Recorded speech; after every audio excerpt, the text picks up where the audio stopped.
to introduce our colleague Veronika Miškovičová. She was responsible for this project.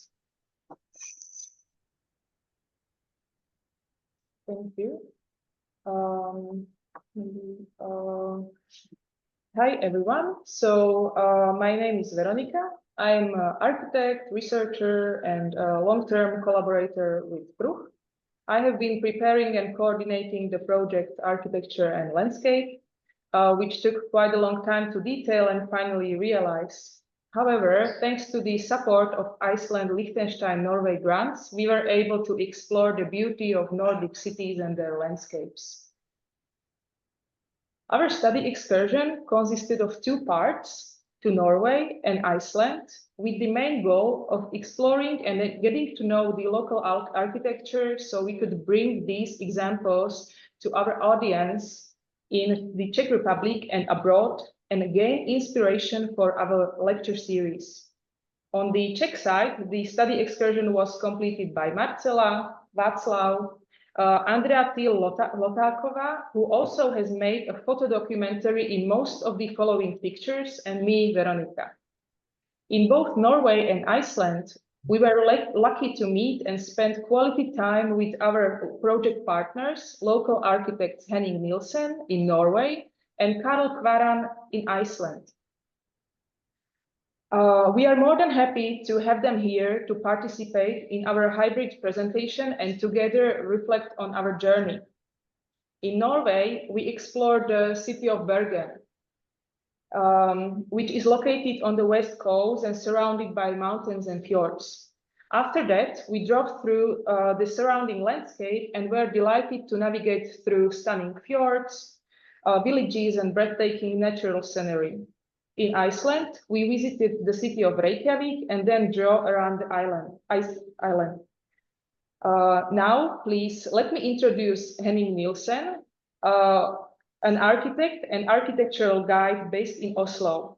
Henning was educated at the Royal Academy School of Architecture in Copenhagen and also has studied the history of art and architecture at the University of Oslo. He works as a practicing architect in Oslo and became a member of the Guiding Architects Network in 2000, starting regular architectural guiding 2 years later. Henning was also our local guide in Norway, and together with him, we prepared a 5-day program related to the city of Bergen and the surrounding landscape. Welcome, Henning. The stage is yours. Thank you very much, Veronika, and thank you for inviting me. And thank you again for supporting this wonderful program that you have arranged. I would like to just start with a few words about the city of Bergen, where we spent a few days together. Now, as you said, Bergen is the main city in West Norway, the capital of Western Norway, so to speak. It is a city of about 300,000 people today, and you see here a small map of the city center. This city has been a very important trading center for many, many centuries. And it was actually the largest town in Norway until around 1850, when the capital city of Oslo overtook it. It was also the only member of the Hanseatic League in Norway because of its very important trade, especially with Germany and also England. It was a meeting place where a lot of fish was sold, especially fish from North Norway, and then exported further to other places in Europe. Now, if you take a look at the map here, you see the number 8. That is where the town started, at Bryggen, the medieval area, which is still partly preserved today, a unique UNESCO site, actually, of wooden medieval buildings in the city. And number 9, that is the medieval castle. And also, if you look at number 6, that is the small mountain with a magnificent view, as you will see in a moment, of the whole city. And the city was really built around this little narrow bay from Bryggen area, and which gradually then extended to both sides of the bay. And if we go to the next picture, here you have an aerial photograph where the Bryggen area is on the lower left side, with the medieval castle outside of it. I think you are finding it now, Veronika, and more to the, yeah. And also Bergen is, as they say, it is the city between 7 mountains. They have quite high mountains all around the town, which actually also restricts the city developments. It can only grow in the narrow corridors between these hills and mountains. So that is a restrictive element on the city development. So it's stretched out for quite a long time, distance, and it's also surrounded by water. As you will see maybe on the previous, if you can go back one picture to the previous air photo. There, yeah, you can see how the city is surrounded by water. And of course, the sea and the seaborne trade has always been extremely important to this town. Now, if we take a look at the next pictures, and the next one here, you have some of the old buildings at Bryggen. These houses, or the facades, are from the 18th century, but behind you have the preserved medieval buildings in Bergen. So it has a very special local identity. People in Bergen, they say, I am not from Norway, I am from Bergen. So it's a very, very strong local patriotism there.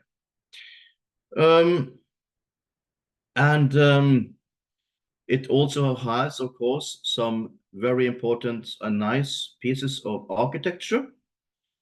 We took a look at one of the, what we call in our Guiding Architects Network, modern classics. That is a church. It's actually not a cathedral or a main church. It's just a normal community church, local community church outside of the city. It's called Slettebakken Kirke, and it was built in 1970, architect Tore Sveram. And it's quite amazingly beautiful concrete structure, and a very special kind of, well, at the little bit of brutalist architecture, but also a very elegant building. And if we take a look at another part here, that's a more modern structure. It is the Bergen, or the Academy of Art of the Bergen University. It was designed by the world-famous Norwegian architect Snøhetta and was finished in 2017. It's a collection of all the art forms are collected there and unified, and it has a very nice interaction between the public part, where you can walk through the building, and the more secluded studios for the various art forms. It opens up to this plaza, which is then also connected to the large bay of the fjord, where there is a lot of urban development going on at the moment, both housing, and this will be a quite vibrant new part of the city in a few years' time. And also the next picture, we have another local church, but this is a few kilometers to the north of Bergen. It is a village called Knarvik, also a very sculptural project designed by the architect Reiulf Ramstad, and was a result of an architectural competition in 2010, finished in 2015. This is a wooden building. You can see also in the next picture some bits of the interior. Everything is wooden here, and it has, like many Norwegian churches, many social functions all through the week, not only on Sundays, but there are many community meetings here and activities for young people and children and so on. So it's an important meeting point for the whole local society. And it has also won several international awards for its architecture. Now, that was a little bit about the history of Bergen and some examples of modern Bergen architecture. Now we move a little bit outside again to the west of the city. And this is a district called Øygarden. Øygarden means literally a shield of islands, or a fence or a protective line of low-lying islands to the west of Bergen, which actually protects the shipping all along the coast in West Norway. It's only a couple of places where you have to be exposed to the open sea. And that's very important for the vitally important sea transport, which has been going on since thousands of years in this part of Norway. This picture is from a local coastal museum at Uni, with some examples of both old and new architecture. You can see the new parts. They use Norwegian slate stone, which is a very traditional material to use in this part of the country. The next picture maybe we can find. It is, as you see, low-lying islands and very protected waters between them. Here's just an example of a tourist facility. If you take a look at the next picture, and this is more of a local harbor with boat sheds for the local people, and you can also get a glimpse of the open ocean. So this is a part of Norway where you don't have the rich farms, you don't have the rich city people. It is a district with people who had to work hard. If you take a look at the next picture, there's one more, is it not? No, go a little bit back again. And one more. And one more. Oh no, sorry. There was a picture of a yellow house. I think it was maybe in the very beginning, but never mind. It was, as I said, poor districts. Is it this? People worked in Bergen or made services for the people in Bergen, and often had to scrape a living by being both fishermen and small-scale farmers. So even though the most spectacular part of the landscape here is what you will need here now, see a little bit from the fjords in the interior, the coastal area has always been more important when it comes to trade and to communication in West Norway. And I think that will be my contribution for the moment. And over to you, Veronika. Thank you very much, Henning. Now, let's talk about the Norwegian landscape a bit, which we explored together after visiting Bergen. So this is a map of the landscape tour we prepared all together with the team and Henning. And I will talk shortly about some of the nice projects we saw. This is in Bergen, but it's also a bit outside or is on the hill, and it's a project I would like to mention. It's called Tubakuba Mountain Hub, which overlooks the city of Bergen from above.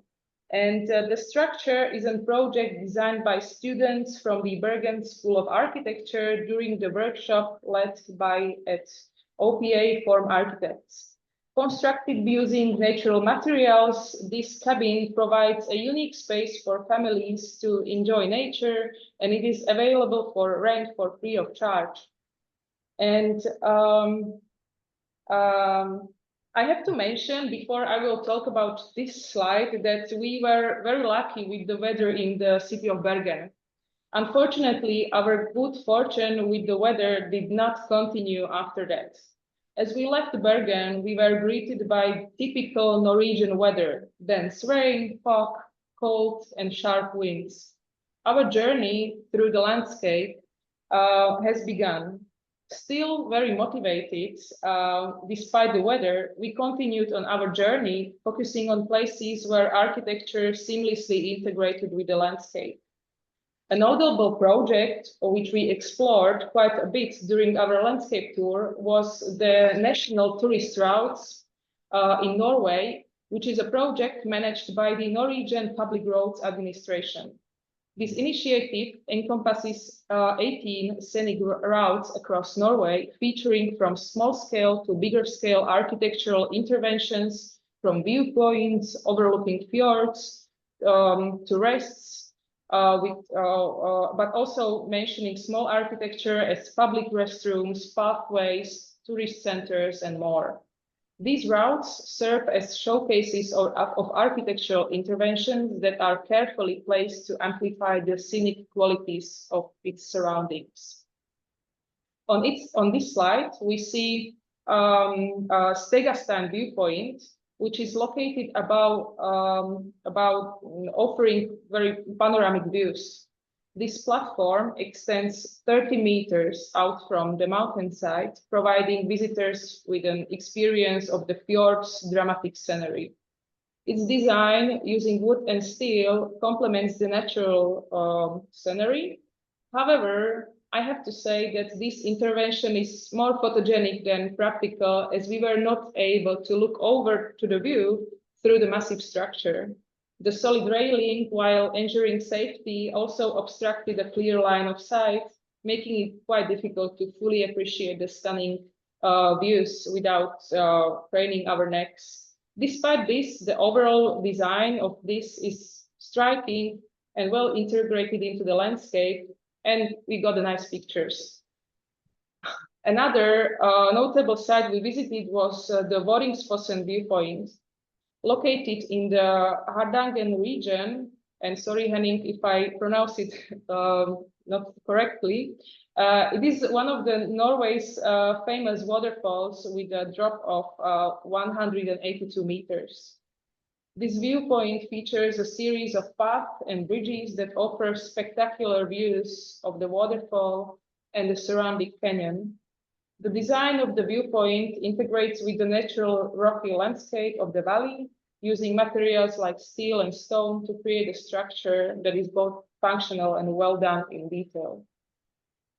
Next example of subtle architectural interventions in the landscape was the Skjervet Tourist Center, which was unfortunately closed. However, the location of the minimalist stone-cladded public restrooms with the view of the stream transforming into the grand waterfall brought us to explore the walking pathways, which you see on the left side. Another site we visited and drove through was the Hardanger Bridge, known as Hardangerbrua.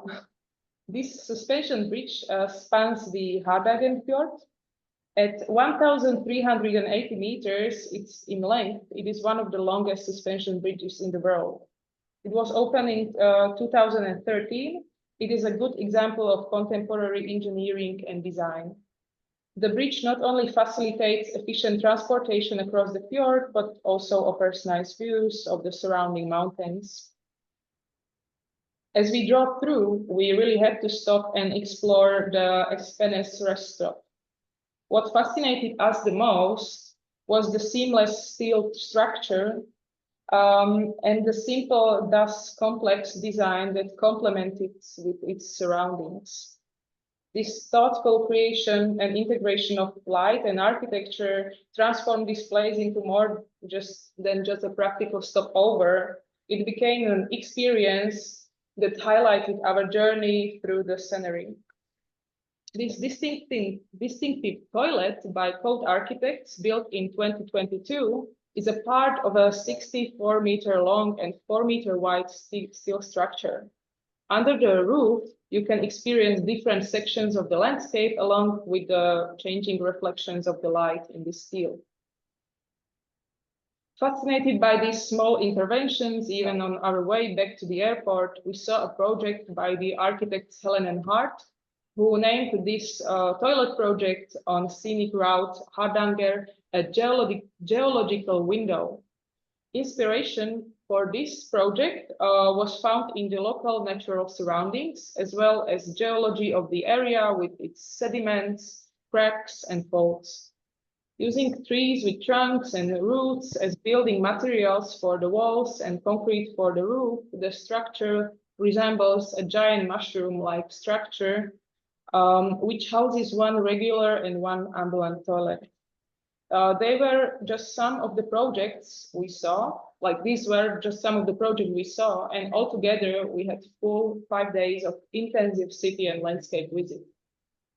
Full of inspiration and really tired from walking and exploring, we returned to Prague, not to rest, but to continue planning of our upcoming excursion to Iceland, about which we'll tell more Václav, Karl, and Marcela. Hi everyone, my name is Václav and I'm the coordinator of regional events of the Day of Architecture Festival that Marcela mentioned before. It takes place in more than 100 cities every day, and that's my job to coordinate these all of these workshops, tours with architects, and so on. And I also work as a curator of a film festival that is also organized by our organization Kruh. I was part of the Icelandic excursion, and on our first day we visited the geothermal spa complex and hotels. They even let us into the hotels, so we were able to take pictures of the interiors and such. And the spa is a great example of contemporary architecture. Some of the parts were finished in 2018, and the architecture itself enhances the experiences from the spa, from the natural experience. Here's some of the other pictures, and as a part of our trip, we had a meeting with the representatives of the Iceland Design Center, which was very interesting for us. There was, for example, the managing director of the whole project, Karl, and the aim of the Icelandic Design Center is progress and sustainable development of design and architecture, and they have great results, as you can see here in the graphs. They showed us another graphs, and all of them have the similar trends, which is that more people are interested in working in the cultural and creative industries. As you can see here, the number of graduates from the Iceland University of the Arts is growing every year. So yeah, that's the results of their actions. The government of Iceland initiated the creation of this, and they support their activities. And another thing which this meeting was interesting is that the Design Center organizes events to promote design and architecture, which are really similar to our activities. So yeah, I think we got a lot from that. And now I want to give the word to Karl Kvaran. He was our guide in Reykjavik. Karl is a French Icelandic architect and urban planner. He participated through his career in numerous international multidisciplinary projects. He also lectures and teaches around the world, and he's he is a part of the Association of Icelandic Architects, which is part of the project that I was talking about. Yeah.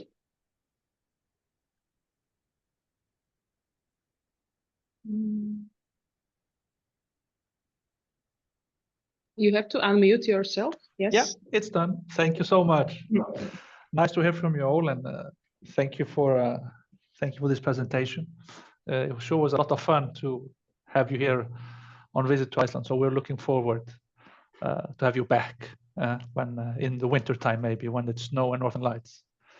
I just want to go over a couple of elements in the Icelandic presentation, and we don't have that much time, but I want to go with some like main points that I think are interesting in the contemporary vision of Iceland.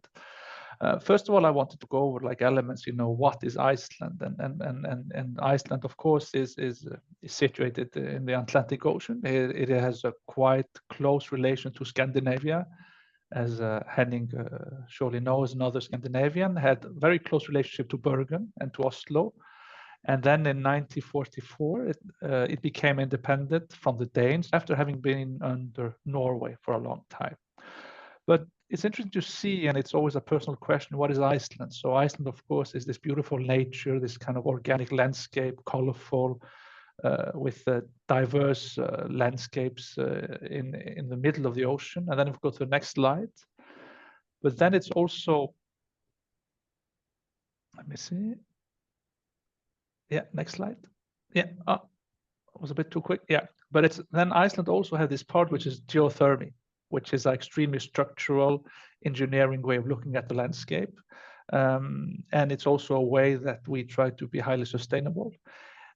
This sustainability and this geothermal exploitation gives us a very interesting also language in the landscape, which is very geometrical and something that we have based our energy and our economy on the last years, and that's something we will do further again.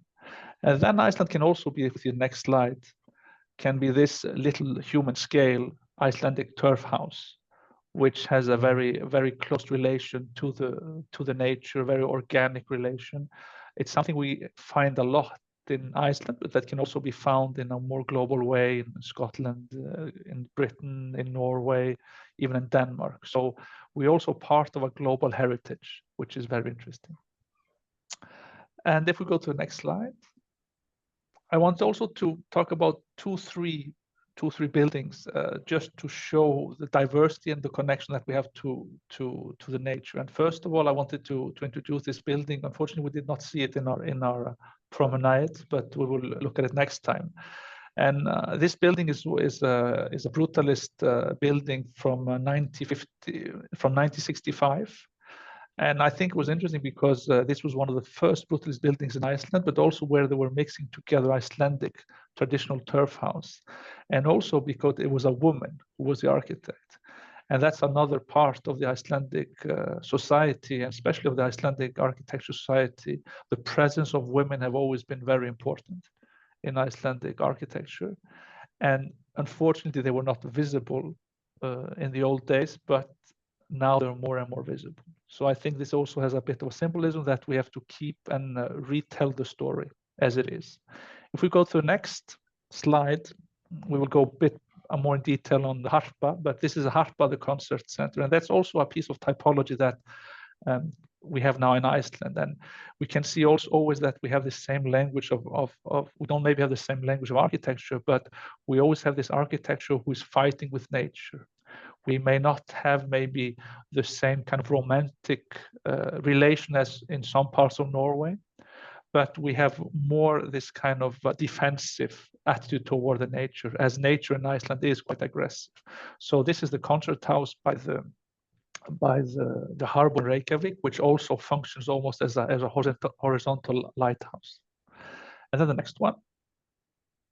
Next one I want to show this actually a building done by our office. It's in Stöng in Þjórsárdalur.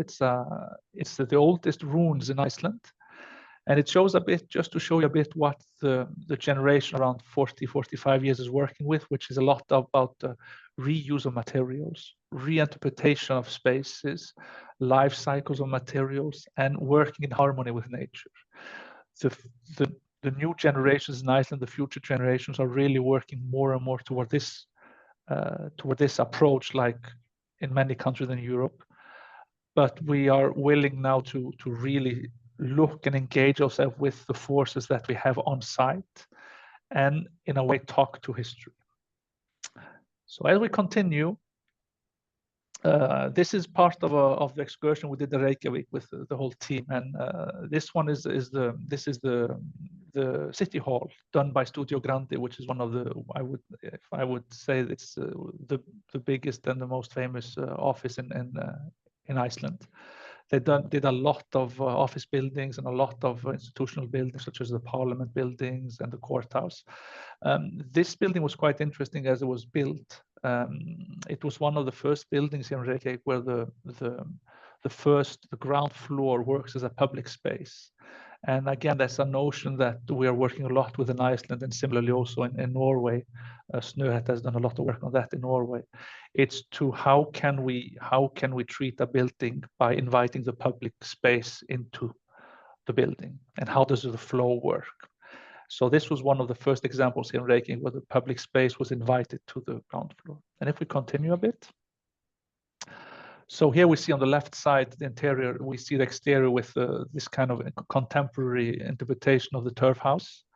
And then inside the building, we have a large map of Iceland where often we have both tourists, school children just walking around the map, looking, engaging themselves.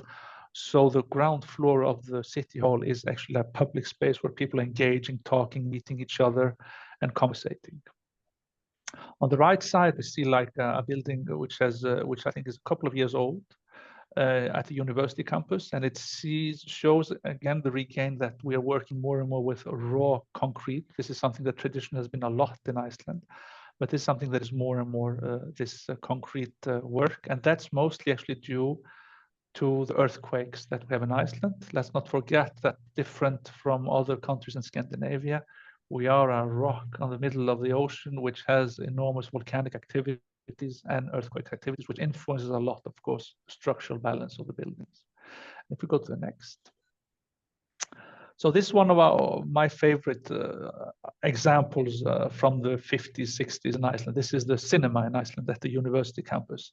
So this was done, if I recommend, it was around 56 to 61, and a very interesting building. That was one of the first buildings there, and it has this fantastic lobby in the cinema, and then it extrudes itself, and you have this very minimalistic screen, which also becomes like an urban screen.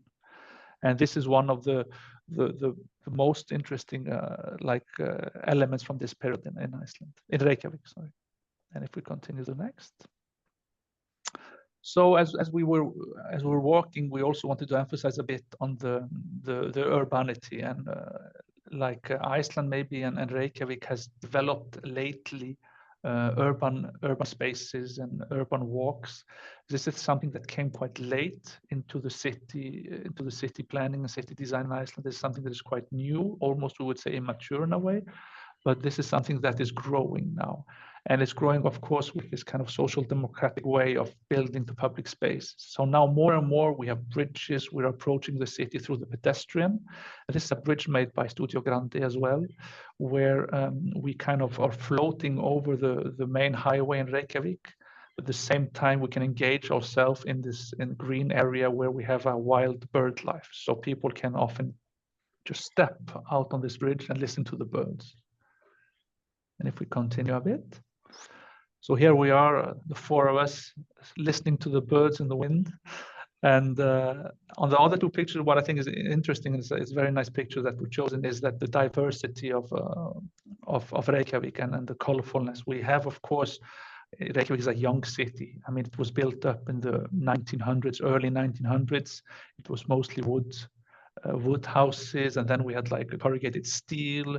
It was quite colorful, and it changes quite a lot. You know, every owner that comes can recolor it, so it's quite dynamic, the colorization of those houses. So at one hand we have this human scale houses, and at the other hand we have, for example, the urbanity of the institutional buildings, like in the university campus. And here we can see the bridge again, which loops over the highway. And we have part of the Alvar Aalto building on the right side, as well as other institutional buildings. So this is maybe today an urban problematic in Iceland, and surely in many countries, it's those two scales of institutional urban scales and the human scales, and how we try to link it. And in Iceland, it's often been the nature that links those two scales together. And if we continue a bit, yes, here's another one, which is, I think, is very important. As I mentioned earlier, we don't have this notion of a romantic nature, even though there was actually beautiful weather this day. Maybe we have 1 or 2 beautiful days a year, and you got one of them. And but it is what is very interesting is that we don't have this romantic relation to nature, which means that first of all, we are not trying to captivate or embrace the nature within the city. What is very important is that it's easy for us to retrieve from the city and to go out of the city. So it takes not much time to go out of the city. And I think there are not many countries like this. And I would say actually Norway, in some cities, it's like this. We have this polycentrality of nature versus city, as well as Switzerland. So this is quite unique to the Icelandic environment. And if we continue a bit. So here we're in Harpan. That was the building I showed you earlier, the concert hall, built in 2011 by Henning and Batterið. And what is very interesting as well is the facade made by Ólafur Eliasson, Icelandic artist. And it's almost like a 4-dimensional facade. And when the sun hits on it, then both the facade changes in color. Some parts of the facade change depending on how the sun hits on it, but also the interior, where you can really absorb the weather. You can feel when it's raining outside. You can feel when the sun penetrates the facade. And again, here I would say is the strongest example of the public space crawling into the building. After we spoke earlier about the city hall, this is a very, very interesting moment, an atmospheric moment where people that are maybe not going to an event can just step in, have a coffee, and step out again of the building without participating at the concert. If we continue, yeah. And look at the Icelandic landscape, and don't hesitate to jump in when you have something to add on. If we can continue the next slide. Yeah, so this is maybe what Iceland is most known for. It's this kind of raw force within nature. And this is something that is very, in a way, a very intuitive force. And this is something that in Iceland we feel is very important to preserve. That's why we are always, we have, of course, a big part of the finances and economy of Iceland is based on tourism, but at the same time, we're trying to protect it. Now, the last years, we've been developing in Iceland programs like they did in Norway with the National Turistvegin in Norway, which now they are developing and trying to develop in Iceland on a similar phase, which means that trying to design and to allow architects and designers to become part of the tourist event, allowing them to design the toilets, allowing them to design rest places and everything. So this is starting now and will increase in the next years. As we continue, hotels as well are elements. Hotels are elements in Icelandic landscape that are increasing with tourism. So we have both, of course, and it has both a negative and a positive impact. Of course, the difficult impact of it is, of course, that we are taking space in the nature, and which is a bit crucial, is that we are looking at nature at the same time we're taking pieces of it. So also that in Iceland is a big discussion within architects. How far do we design? How far do we play with the tourism? At the moment, it's still okay, but we feel nevertheless there's been a big change the last 20 years in Iceland, that there is a lot of tourism, and therefore people are not maybe interacting with nature in an individual way as they used to do before. Yeah, if we that's what I wanted to ask during Q&A, because somehow I felt that if you have this really contemporary architecture in this dramatic landscape, maybe it's not needed, because when you have such a normal hotel in normal Icelandic style, maybe it is not so disturbing you as the contemporary architecture. So I think it's quite difficult to design in this dramatic landscape something helps the nature somehow. Yeah. Absolutely. I mean, they are. I mean, I would say for sure that when it comes to tourism design or tourism architecture, we still have a long way to go. I mean, when you talk about this gentleness, we have contemporary works like by Peter Zumthor, you know, in Switzerland, where it's contemporary, but the materials are very well chosen and the atmosphere is well done. So I think that the approach that the Icelandic architect should follow would be to seek the spatial approach. How can we engage ourselves spatially rather than thinking too much about the materials? And I think, as you say, we have to somehow free ourselves, you know, from this kind of international style. You know? Yeah. And if we continue to the next slide, this, for example, is quite a well, we have also, and this is also due to tourism, because suddenly in Iceland, we found out that the hot springs, you know, this is something that was totally normal for us to go into the swimming pools or hot springs in the mornings, you know, but this is something that is quite exotic for people coming abroad, you know, that you can be in -20 and then suddenly just step your toe into hot water and bathe there and look at the northern lights or the midnight sun or just the gray rain. So there have been a couple of those kind of bath spas done. And I think this one is one of the, I think the Blue Lagoon was very well done. It integrates quite in a contemporary way. This one was kind of interesting to be a bit sculptural, almost a bit brutalist. And it in a way, you engage yourself totally spatially. It's almost like a free program, which allows yourself a bit to find your own way. And I think that's kind of an interesting way in this project. And if we continue, this is a early work of architects called Kratz architect, and this is in Borgarnes. So this is like, you know, it's just a local hamburger shop. But this was one of the attempts again when it comes, you know, it's a very popular tourist place that architects should engage them also in fast food design. And this would be, I would say, maybe the best result of that. We have many other that are not as good. And if we continue. So yes, maybe you can also speak about this one, but I think it's very interesting, this slide, because it shows us a bit the complexity of the scale, you know, and you speak about the dramatics in Icelandic landscape. What is also very interesting and quite special, and if we compare it to Norway again, is that the landscape in Iceland resembles a bit to landscape in Lofoten and the north of Norway, where you have this horizontality, you know, in the landscape. Also, we have lack of trees, which makes you kind of lose the scale. You know, it's quite difficult to go walking in Iceland because you lose the depth and the perspective, and it's difficult to manage.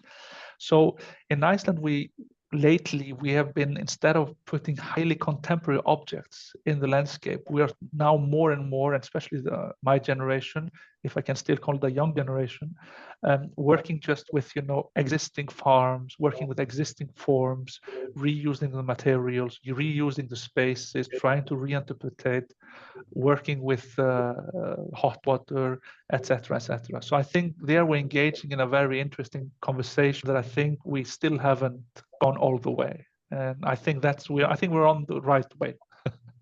Yeah, on the screen we can see the renovation of old farmhouses for accommodation or hotels, which were done really simply, and they use as much as they could old structures and old materials. So it was quite interesting and important to see how to deal with old structures. Mm-hmm.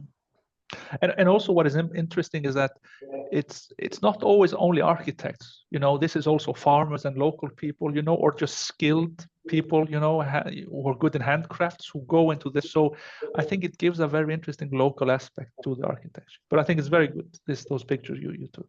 If we continue, this one is a bit different. We have in Iceland had a long tradition for artworks and art in nature.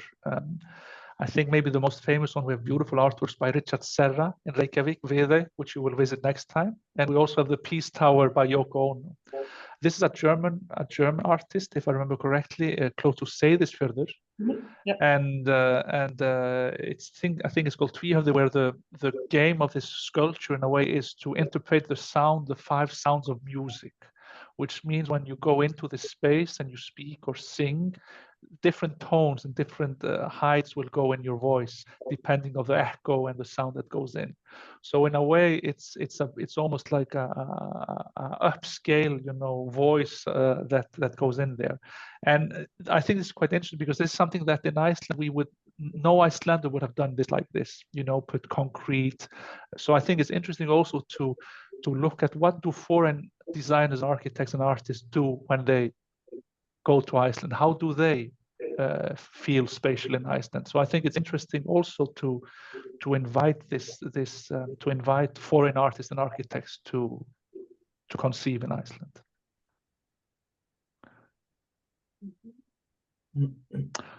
The little turf house. I don't know where you took this one. It's a beautiful little turf house in the middle of nowhere. They thought that it was in the north, and they thought it was the oldest church in Iceland, but it was renovated somehow. Yes. They put it together, I don't know, 50 years ago. But we wanted to show how the landscape is connected to the architecture, and also that probably not the latest modern style could be the solution for the Icelandic culture to find their own solution for buildings. So this one, it's what I think is interesting about this one, and it touches on many cultures. When you look at this chapel or church, it has this, you know, nowadays we often criticize, and not only in Icelandic architecture, that sometimes our architecture is lacking spirituality, is lacking this kind of atmospheric design. And here we have something, you know, this reminds me often, you know, even of mosques, for example, in Iran, where you usually have a tree beside, you know, usually at the same time as they make the church, they plant a tree. So often close to Icelandic churches, the same as in Iran with mosques, you plant a tree beside it that grows with the building. I think this is I would say, yes, the form, the materiality talks, but it's also the spirituality and the genius loci of the place, which I think is quite fascinating. And I think it's possible to redo it in a contemporary way.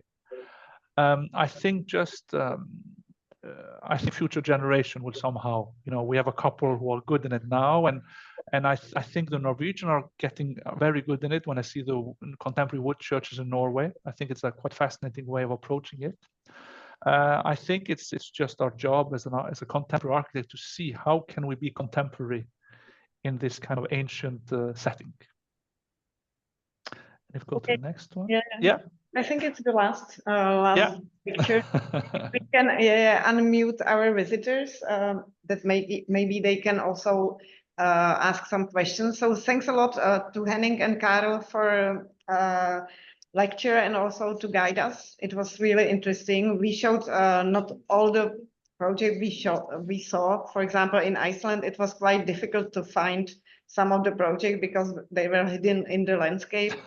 And if you will go to Iceland, maybe you will spend one day to see only 2 or 3 projects like this. So it's quite difficult, and also sometimes you can't find the correct address of the project. So, but anyway, it was really interesting to go through. And now I would like to ask you, for example, in Reykjavik, because you told us that there is now the vision to make the public spaces more lively and more usable, because I went to Reykjavik for 3 times, I think.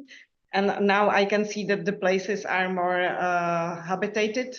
Or could you add something to this, because you won also one of the competitions? Yeah, it's true. As when we mentioned this when you were here on the visit, is that Iceland does not have a long tradition in designing public spaces. It's quite interesting when you compare it, for example, because we are an extreme climate on the north, but when you look at other extreme climates like in North Africa, or like I said in Iran, where they have developed a very complicated architectural design around the public spaces, it's interesting to see how in Iceland we never went that way. And for a long time, we only actually had the outside and the inside, and the wall was just separating those spaces. What I've been doing as an architect and more in my generation is that we're looking at this third space between the interior and exterior, this kind of third place, which is a public space where we try to invite people from outside into the ground floors. At the same time, we invite people on the ground floors into the public space. So this is something that we're doing more and more, and it's also something that the Reykjavik city is doing more and more, is to create programs around the squares. For a long time, we had like inactivated squares, which means that there were no programs surrounding it. So nowadays we're creating more like introverted squares, like the one we are designing, where we create the program within the public space. So we are not only using the buildings around, but we're also trying to create structures and other phenomena to give like life to the public space. And if I continue that, it also shows us the complexity of living 6 months of the year in daylight and 6 months in quite darkness. We have, 6 months you have okay weather and you're outside 24 hours, and then the other 6 months you are inside almost, in storm and snow. So this complexity we're still working on that complexity. Yeah, it is quite difficult in Iceland. And what about in Norway? Henning, could you add something to new public space? Yes. Yes, in Norway, of course, almost half of the length of Norway is to the north of the Arctic Circle, and also the largest city in North Norway, Tromsø, is very much further north. But still, there's a large variety of both urban spaces and urban activity. Tromsø is very renowned for its urban life, actually. So it is possible, even though there you lose the sun, for some months in the middle of the winter. They have this big sun celebration when it comes up over the horizon again. So it's perfectly possible, but I think it's also a matter of history and time. I mean, Reykjavik, I guess, is a quite new and young and modern city, whereas Tromsø has a couple of century behind it, so it's developed more like a historical town in a way, which again makes it easier, I think, to have these traditional urban spaces. Mm-hmm. No, yeah. That's very well. If I can jump into, it's very interesting, Henning, because it's true that Reykjavik is a mix of old little houses and a strong modernist presence, where kind of the streets disappeared. The squares kind of became for the cars, This is something that we are trying to get back now, and something that takes time to get away from the car culture. But I suppose Reykjavik is also quite a spread out. It has a concentrated city center to a certain extent. It's also spread out through quite long distance. Yeah. But also Reykjavik and also some other Norwegian cities as capital Oslo are changing because there is something like wild development, isn't it? That you lose your small scale architecture and you started to build like big apartments projects or hotel skyscrapers and so on. So is it what do you think will be the next development? If I take it from the Icelandic part, I think we have a lot to learn from Norway when it comes to that. I think what is very fascinating when you go, for example, to Oslo is this polycentrality. You have independence kind of downtowns. You have Oslo, you have Lysaker, Skøyen, you have Sandvika further away. So each pole is quite independent. And I think that's the weakness in the Icelandic urban, is that we have this kind of Reykjavik center, and then we have this urban sprawl around it. Mm-hmm. And unfortunately, the densification projects that we make, which are kind of, close to the center, are on the most expensive plots, which means we don't have this social, this social mixity. So at the moment, we are hoping that we're building now in 2 years, we will build a city line which will create a west-east axe and a north-south axe in the city. We're hoping to use this city line to create like other central nodes in a similar way that, for example, Oslo functions. Yeah, thank you very much. And I wanted to ask also to this national route project, which started in Norway, and you will be part also with Iceland, because in Norway the goal was to diversify the tourism to other places than the most important. So what is the goal in Iceland, for example? I think we don't have the need for the diversity, because most people, when they go to Iceland, they kind of go quickly away from Reykjavik to the countryside. I would say that our main problem is the protection of the landscape. So in a way, we have to frame the public spaces within the landscape. Most of the land that we have is like lava with moss, and moss is an extremely fragile, it's a very beautiful organic object, extremely fragile. Usually it takes 30 to 50 years to grow again if you take it away.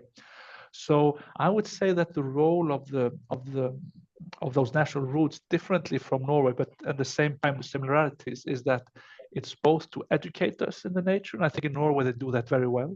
The educators about the cultural regions, etc. But it also protects the nature. Mm-hmm. What do you think? Well, and in Norway, of course, what's fascinating, when these national tourist roads projects started, it was a deliberate policy by the road authorities to engage many young architectural companies. Some of them had their breakthrough, you might say, as designers from these tourist road projects, and they were given very free reins. They could do whatever they wanted, because these projects are so small. It's toilets, it's information centers, and so on, sheds, just protection from the weather. So they tend to be very sculptural, as you have seen. And actually, an interesting side effect is that these projects have, to a certain extent, become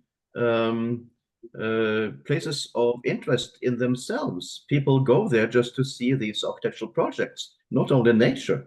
And that's very, very satisfactory, I think, for me as a Norwegian architect. So it's, as you said, I think it's very important what you say about protecting the landscape in Iceland with these moss-covered lava stone, because it's much more fragile than we have in Norway, where you have, well, regular forests, and it can be walked on to a greater extent. So we don't need to take that kind of consideration. But still, of course, it's always a matter of how much tourism can you have in one place. I mean, we have this discussion in the most famous fjords: how many cruise ships can you have every year? How many tens of thousands of people in a village of 500 persons, So it's always the same discussion. Yeah, and maybe you can both mention how many of inhabitants you have in your country and how many tourists, because it's quite interesting. I don't know the number of tourists, but Norway has 5.5 million people. Iceland has about 350,000 or something like that. Yeah, that's correct. Yeah. How many of those live in Reykjavik? That's the tricky part. I think we're around 250,000 that live on the capital city. So we have 100,000 people spread around the coastline. Yeah. It's a unique situation in a country. It's quite special, yeah. And that's actually what, this also teaches me a little lesson. Often, we compare cities to sizes.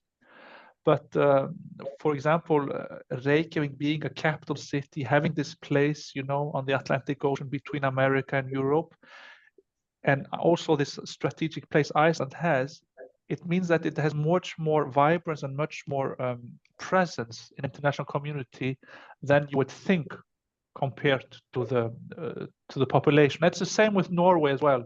5.5 million is not much in an international aspect, but those countries have been both exporting culture, they have been exporting a lifestyle, a social democratic lifestyle that other countries are looking up to. So I think it's a good example of saying that with little population, we can still do big things. Absolutely. And if you look at Iceland in medieval times, the Icelandic sagas, Yeah. are regarded as one of the treasures of European culture. Not only Icelandic family sagas, but the Norwegian royal sagas and so on, mainly written by Icelandic scouts and writers. So that's a huge, and imagine how few people there were in Iceland 800 years ago. Absolutely. It's amazing contribution, actually. And as you say, you don't need a gigantic population in order to create something valuable. Yeah, I was also surprised that Vatnajökull is now national park, part of UNESCO. Was it something that Iceland wanted to do, or? Yes, I mean, it's what is interesting when you participate in those. It's a bit like the cultural heritage. Once you enter this kind of program, you have some restriction that you have to take care of the park. You have to take care of the parks. So I think it was a very good way also for the park to engage in this international community, because we are quite new and young in this tourism, and we are learning as well.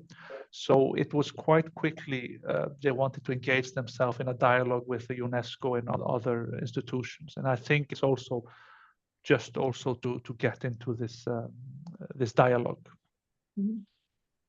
Thanks a lot. So are there any questions from our audience, visitors? You can chat us or just unmute yourself and you can ask some questions. If not, I would like to thank. Is it one? Is there any? No, that's from you. Sorry. Yeah. Okay.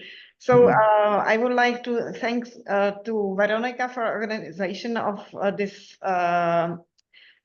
two excursions to landscape architecture, both of you, Karl and Henning, for great guided tours. And it was really interesting to us because we still continue to have lectures on architecture about the topic landscape and architecture. So it will be next year also. So I hope we will also invite somebody from Norway again and maybe from Iceland. Great. Well, thank you, Veronika and Marcela, and you're always welcome back to Norway. Yeah, thank you, and thanks also to our partners, Icelandic, Liechtenstein, Norway grants, that they supported our excursion. So thanks and stay in touch. Thank you and goodbye. Bye. Thank you. Bye-bye. Bye. Bye. Bye-bye. Bye.